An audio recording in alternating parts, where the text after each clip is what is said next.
The ballroom shimmered like liquid gold under the chandelier lights. Laughter, crystal clinking, and the faint murmur of old money filled the air. Everyone in that vast room of the Al-Hazim estate knew who they were standing before: Khalid Al-Hazim, one of the world's most powerful billionaires, a man whose name could change the course of markets and nations. The guests, politicians, CEOs, and celebrities, were all dressed in perfection. Women glittered in diamonds, men wore tuxedos tailored within a thread of obsession. Yet beneath the sparkle was tension, the kind that lives where wealth meets pride. No one truly relaxed around Khalid. They admired him, feared him, even hated him a little. And among the dozens of uniformed servers gliding quietly through the marble hall was Amara, the black maid from Sierra Leone. She moved silently, almost invisible, her dark skin contrasting against the palace's ivory walls. Her job was to refill glasses, smile, and disappear. She had worked for the Al-Hazim family for 2 years, long enough to know that silence was safer than attention. But that night, attention would find her. Khalid raised his glass. The sound alone made the room hush. Every head turned. He stood tall, dressed in a midnight black suit that shimmered like oil under the chandeliers. His eyes swept the room, piercing, calculating, almost predatory. Then, in a deep, resonant voice, he began to speak. But not in English. Aliz la yushtra bayalmul. A ripple of confusion crossed the guests. A few tried to smile politely. Others whispered, "What did he say?" But no one answered. The silence grew heavier with every heartbeat. Khalid's words continued, smooth and ancient, the language of the desert, Arabic, elegant and commanding. Even if they didn't understand the words, everyone understood the weight behind them. It sounded like a challenge, a warning, a truth too sharp to be ignored. And then, a voice replied. Soft, steady, unmistakably clear. Walakin al-is yusna bil karama, Sayyidi. But honor is made by dignity, my lord. The words cut through the silence like lightning through glass. Heads turned, eyes widened, and there she stood, Amara, the maid, holding a silver tray, her eyes unflinching. For a moment, time froze. Khalid blinked, stunned. He hadn't expected anyone, let alone a servant, to understand, much less reply. Then slowly, a smile ghosted across his face, not mockery, but intrigue. Anti-tafamin al-Arabiya. You understand Arabic? Amara bowed slightly. Naam, ya Sayyidi. Ta'lamshaha min jadadi. Yes, my lord. I learned it from my grandmother. Whispers flooded the room. The elite stared, astonished. Some looked offended, how dare a maid speak directly to Khalid? Others were merely fascinated. Khalid took a slow step forward. His voice dropped lower, more intimate, yet it carried the weight of command. Qultu inna al-is la yushtra bayalmul. I said power cannot be bought with money. Amara met his gaze. Wa qultu inna al-is yusna bil karama. And I said it is made by dignity. A few guests gasped. Something electric passed between them, a quiet recognition, a meeting of strength hidden behind vastly different worlds. Khalid finally laughed, a deep, genuine laugh that echoed off the marble walls. Perhaps, he said in English now, the truest wisdom comes from those who serve, not those who sit. The tension broke like a wave. Laughter followed, nervous, unsure, then genuine. But Amara did not laugh. She simply nodded, lowered her head, and continued her work as though nothing had happened. Yet everyone in that ballroom knew something had shifted.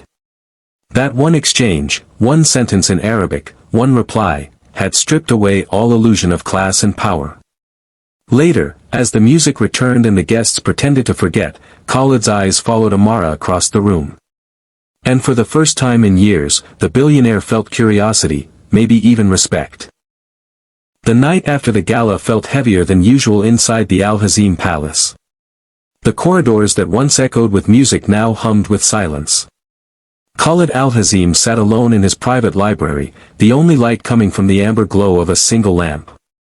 The words of the maid, honor is made by dignity, repeated in his mind like a haunting melody. For years, he had surrounded himself with power, money, and control. People bowed, obeyed, and agreed. But that girl, that maid, she didn't just reply, she stood. There had been something in her eyes, something ancient and fearless, something he couldn't buy. Khalid leaned back in his chair, exhaling.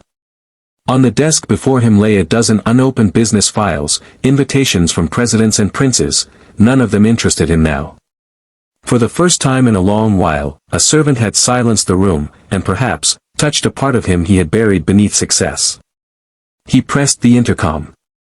"Bring me the maid from last night," he said softly. "The one named Amara." The guards hesitated. No billionaire summoned a servant privately, not unless it meant punishment or dismissal. But the order was the order. Within minutes, Amara was escorted into the grand library. She stood near the doorway, nervous but composed. The walls around her were covered with ancient Arabic manuscripts and portraits of Khalid's ancestors. The air smelled faintly of oud and paper. Khalid turned his chair toward her. "Do you know why you're here?" Amara shook her head. "No, my lord." He studied her face, calm, respectful, yet unafraid. "You spoke to me yesterday, in Arabic. You replied to words few in this room could even understand." "I did not mean to offend, sir," she said quietly.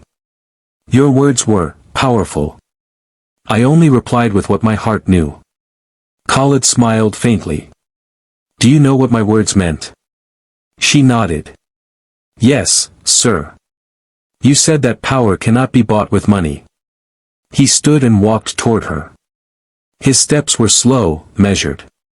"And you told me honor is made by dignity." For a moment, silence hung between them again, the same silence that had swallowed the ballroom. But now it was softer, almost gentle. "Where did you learn Arabic, Amara?" he asked. "My grandmother taught me," she replied. "She once worked in a scholar's house in Fez. She said language carries the soul of those who speak it." Khalid nodded slowly. "Wise woman." She bowed her head. She was. He looked at her hands, calloused, worn, the hands of a worker. Yet the way she stood, the poise, the quiet grace, it didn't fit the uniform. There was something regal hidden beneath the modesty. "Do you like it here?" he asked suddenly. Amara hesitated. "I'm grateful for my work, sir." "That's not what I asked." She looked up, meeting his gaze. "No one likes to serve forever, my lord. But gratitude makes servitude bearable." Khalid's eyes softened. "You speak like someone who has lived many lives." "Perhaps I have," she said, almost smiling. For a long moment, neither spoke.